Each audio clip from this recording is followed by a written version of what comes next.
and I have a new camera, and I have new glasses, and I have a new show format. So I hope you're going to love this new idea.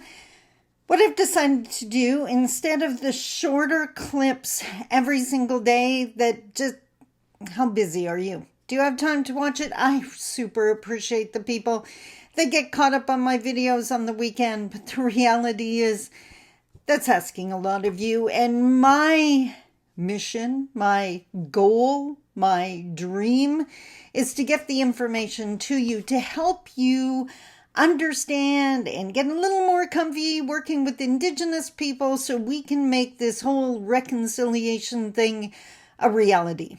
So what I've decided to do is walk you through Indigenous eyes. Now, were you really surprised I was going to say that? Probably not. But what I've done is, or what you may not realize I've done for years, is during the course of the week, I will see something, I will hear something, I'll have a conversation with someone, I'll see something on the national news, and it stops me and gets me thinking. Now, you have heard me mention before that my mom taught that's how you build confidence and wisdom. It is never about blind faith. It's about, interesting. Does that fit my puzzle? Does that piece make sense to me? Does that fit with all the other teachings and knowledge I have? Is that next level of awareness? And if it is, you take it and you keep it and you use it. And if it isn't, you dismiss it. It's not about becoming those internet experts or internet warriors that I keep seeming to run into, the people that read one article and suddenly have more knowledge than our experts that have studied in a field for years. That's just pure ego. That's not humility teaching at all. So I've been doing this forever, and usually each one or maybe a couple of them turn into a video. Well, now I'm going to be sharing 4 of those in every video, but the video comes out every Tuesday, once a week. So if you didn't get a chance to watch it, you can get caught up really quickly. I'm hoping that it'll help you understand an Indigenous world view, how our lens shows us things differently than your lens shows you. Let's just hope it brings us together. And sometimes it's going to be about something that's in the news. It might be something that I learned at seminar, whatever the case may be. So today is the first day of the new format where I'm sharing what I saw through Indigenous eyes. Let's talk about it.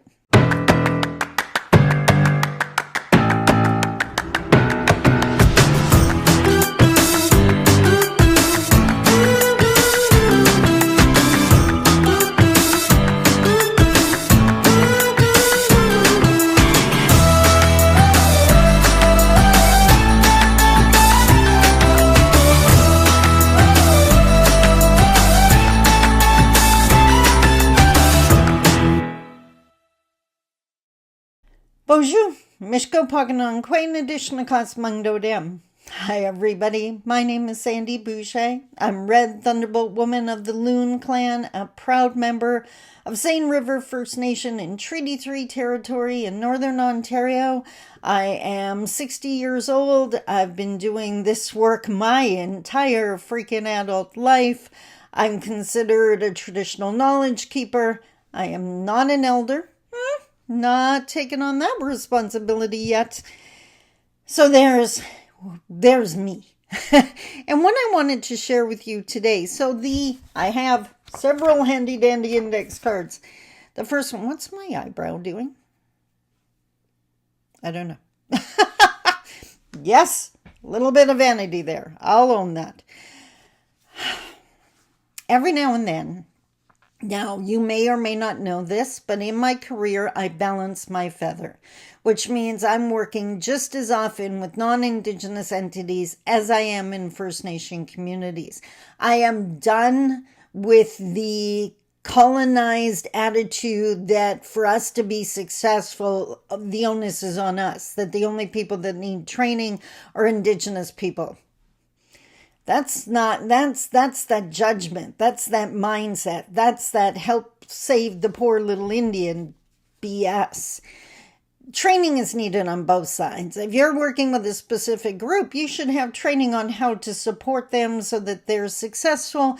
As I've said often, reconciliation benefits both sides. Mainstream doesn't need the expense of recruitment and then only to lose people because there's an issue in the environment that no one's pointed out to them. And of course, Indigenous people need training and understanding on how to operate in mainstream because it's definitely a different animal. But I swear my heart sings when I get to take part in an Indigenous event, whether I'm emceeing, whether I'm a guest speaker, whatever the case may be, because I always hear things that speak to my spirit, that speak to my soul, that just make sense to me because I'm Indigenous and another Indigenous person spoke to it. And one of the first things that came to me since we last chatted was the concept of good medicine. And I'd be willing to bet if you're Indigenous and you're watching this, you just sighed. You know what I mean by good medicine. And I am not talking about a prescription from the doctor. I am talking about people that your heart sings when you're around them. They just make you feel so good. They are good medicine. Or when we're sitting and listening to an elder or another knowledge keeper and they just share something just rings in our soul as true. That is good medicine. What else do I have on here? Good food. You just have that great meal and you're sitting with good people and you're laughing and at the end you're thinking, yep, that was good medicine. Good words. Spoken by whoever, often by youth or children, just that truth, that way when good medicine, absolutely good medicine. I meant to grab it. I don't have it nearby. Years ago, is it on my shelf behind me? Years ago, my daughter, as I believe it was a Christmas gift, might have been a Mother's Day gift. Oh, maybe even a birthday gift. I don't know. But it was an amazing gift in that she gave me a vase. And of course, there's a hair in my lip gloss. I'm doing a video, of course. In the vase was a whole bunch of pieces of paper. And I was like, what the? I came to understand pretty quickly that each one of those pieces of paper, she had written on it a memory of her and I. And the idea was that every single day I pull one of these out and I just get to cherish that memory. Now she knows me. I got the gift home. I dumped the whole thing out and just read it because dying of curiosity. And then I put them all back in and went back to reading one a day. And some made me laugh out loud. Some I just nodded. Some made me want to cry in a good way. The entire memory jar was good medicine. And then, because our family is definitely a creative family, a couple years later, I took every piece of the phrase that was on every piece of paper in that memory jar, and I turned it into a book. And at the top of each page was the phrase from the memory jar. And then I filled in the space underneath what was going on in my world at that time. So was I struggling? Was I happy? Was I just so incredibly proud of her? What she didn't know because she was a child at the time and I was the adult. And my daughter is the only one that has a copy of that book and the only one that ever will. But that memory book is good medicine. So hugs from someone you haven't seen in a long time or someone you really love or someone you know just cares about you so much. That's good medicine. And you know what else is really good medicine? This is an Anishinaabe thing. A lot of Indigenous nations feel the same way. I'm not going to say all. That's not my place. Humility teaching. And I'd be willing to bet there's other cultures like this. There's also some that kind of look at it as funny for this. That's okay. That's your side of the feather, not mine. I'm good. The loud, honest, authentic belly laugh. Like the tip your head back. And like I have, a very distinctive laugh. But I always tell people, you know it's real because no one would fake my laugh. But just that was funny. That made my heart sing. That is good medicine. So why am I sharing? Be good medicine this week, please. Do your best. You can do it. I know you can. For everyone you come across, just do your best. Be good medicine. Next. Okay. Ho, ho, ho, ho, ho. This next one. Again, I did some work, quite a bit of work with our First Nation agencies over the last little while. And you've all heard the phrase, hurt people hurt people. And that is true, absolutely true. Whether it is in the lashing out or in the not being able to participate because of their own, wounds, their own lack of healing, whatever the case may be. But what I came to realize is in Anishinaabe territory, in indigenous territories, hurt people are trying to help people, right? That's the people working in the band offices and in our programs. These are not people that were afforded the luxury of doing all this amazing healing and they've now come so far. Many of them are educated. That is different than having healed. So what happens, and I see it time and time again, is these people have so much empathy and compassion and time and just put so much effort into supporting their clients. It is beautiful. They give to other people what they often never received for themselves. It is unreal to see. These people give so much and have nothing left for their coworkers because they put so much out and they haven't done their healing and they don't have their self-care practices. Self-care is not just blow your money on a fancy spa date. That doesn't fill your cup often enough, or I'm not even sure it really does. Time in the bush, sitting with an elder, getting that stuff out, crying. That's refilling your cup. So what happens is that's the lateral violence in our agencies. These people are lashing out against each other. And then, because we're just going to add a whole other layer to this dynamic, in so many cases, because we still have allies who want to help the poor indigenous because it's easier than doing the work on their side of the feather. Yes, I'm calling those people out. The problematic people we're trying to survive are on your side of the feather. Maybe do that work. Just saying. Or at least half the time, balance the feather.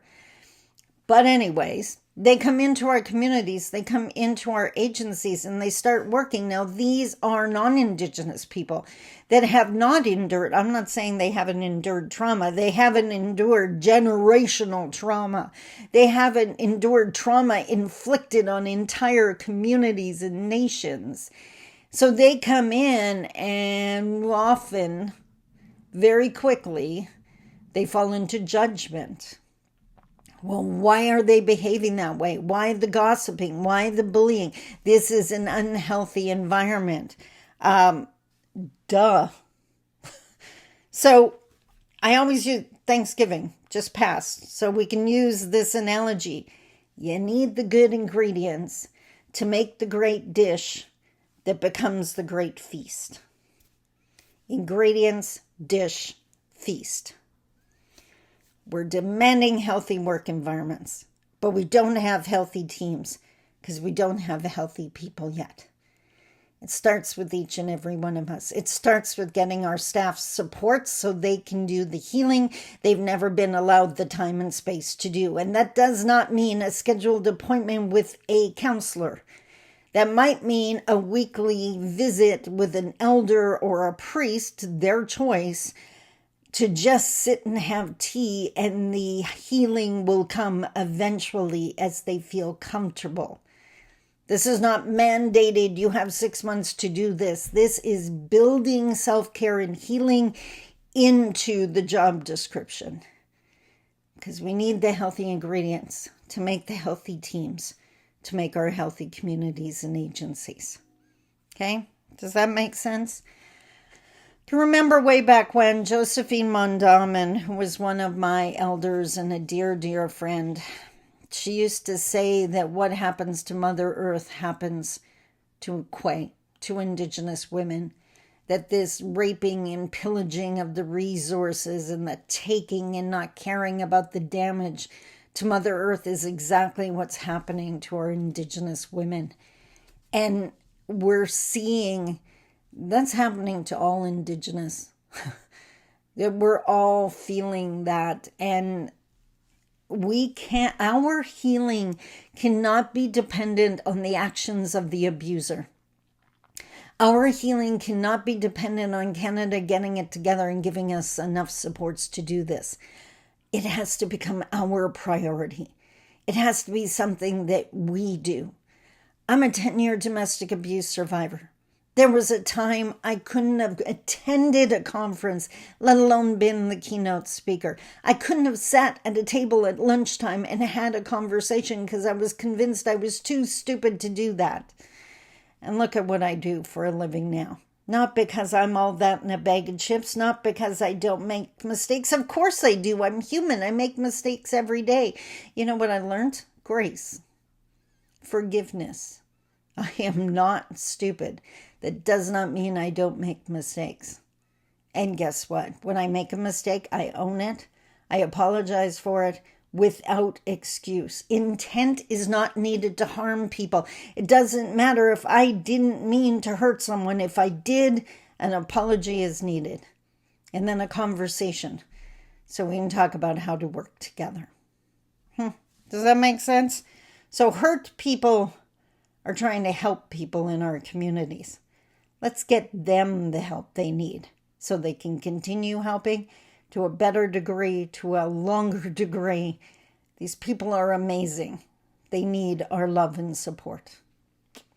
Next. Oh, this one is amazing. Okay, so I had the opportunity to MC the Nujamawing Sokate Gaying Ontario Health Team Leadership Session, Frontline Service Providers Knowledge Session. It was amazing. Basically, they brought together everyone in the Indigenous healthcare field to come together to share resources. It was phenomenal. And every year, well, I guess twice a year now, they do this event. This was the third one we just did.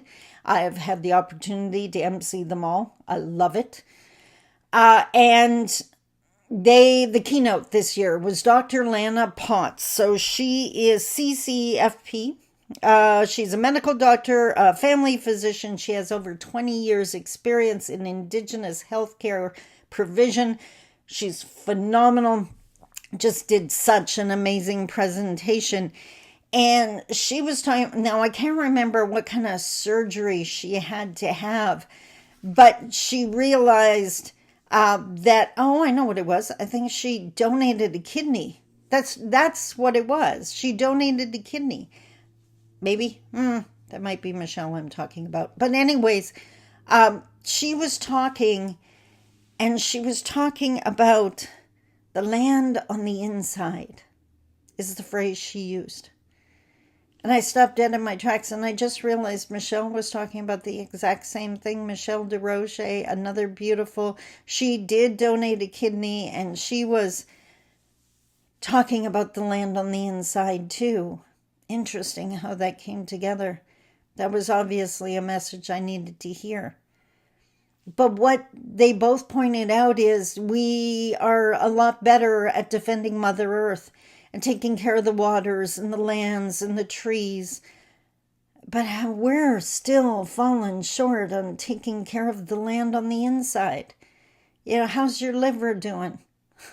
I know there were many, many years I abused that one. How's your kidneys doing? You eating well?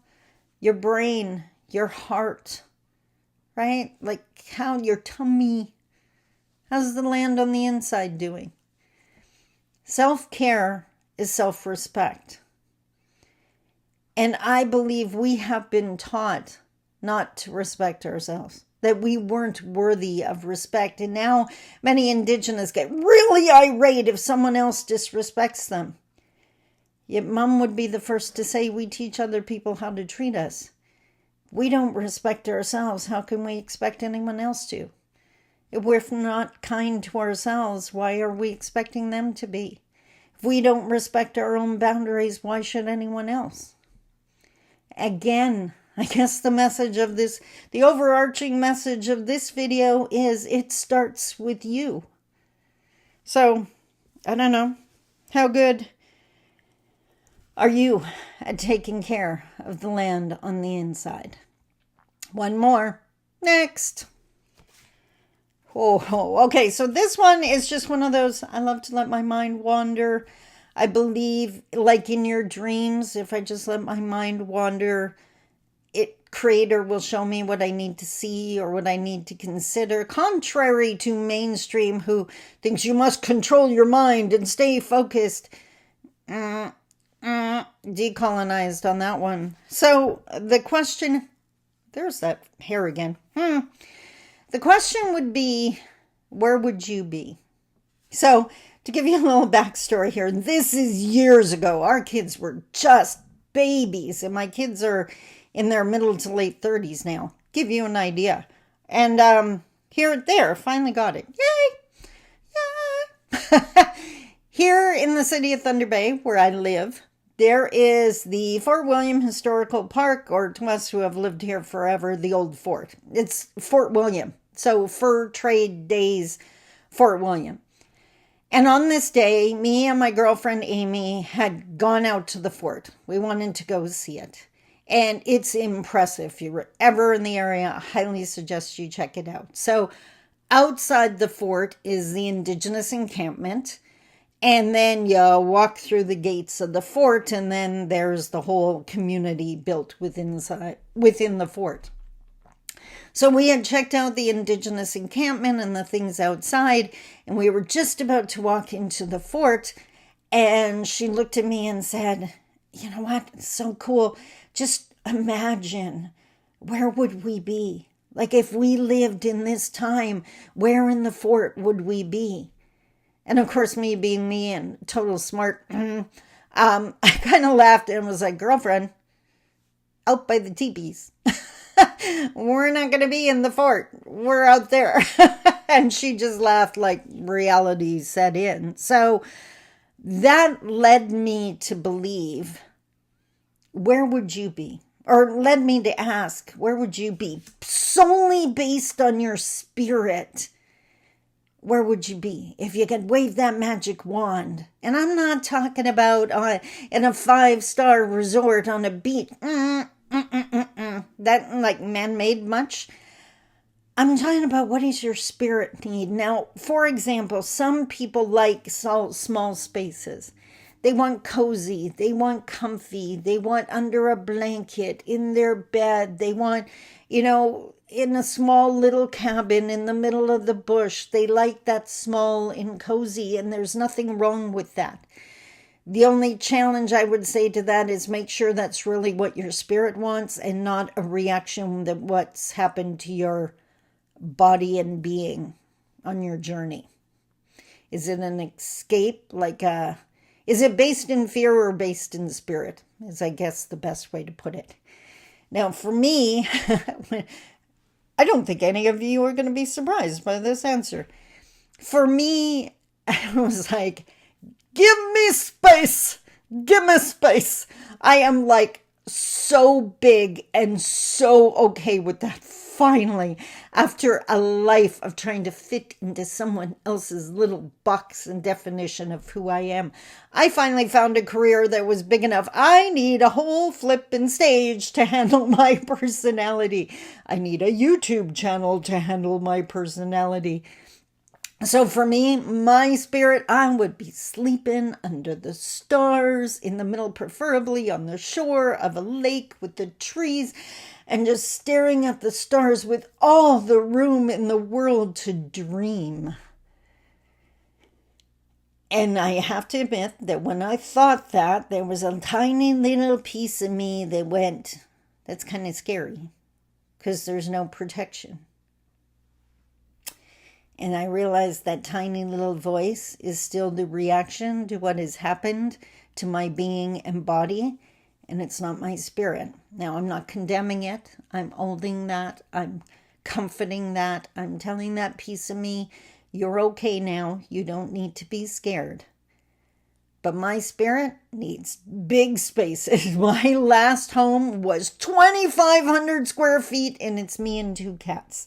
This one is beautiful. It's 1,500 square feet, but it comes with a killer backyard. So I have made the compromise. So where would you be? Forget the pain and the fear. Set that down. Go before who you were before the others came. Where would your spirit want to be? I would love to hear. Put it in the comments. Let me know what you think of the new format. Let me know what you think of the new glasses. I have so many. Maybe I'll debut them over the next couple of weeks. So there you have it for the week of, I think, October 15th is when this is coming out. I will see you next Tuesday. I have something different to offer. My daily emails that go out to my list.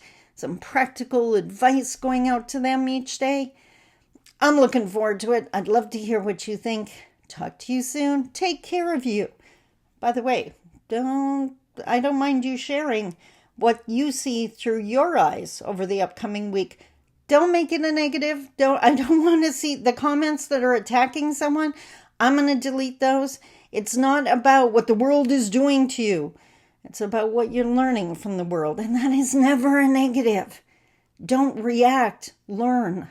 Why am I here? Why did I need to learn this? Do I need to make different decisions? Everything has power and significance if you just let it. Until tomorrow, I love you. Take care. Bye-bye. Not till tomorrow. No. Until next week, I love you. Take care. Bye-bye.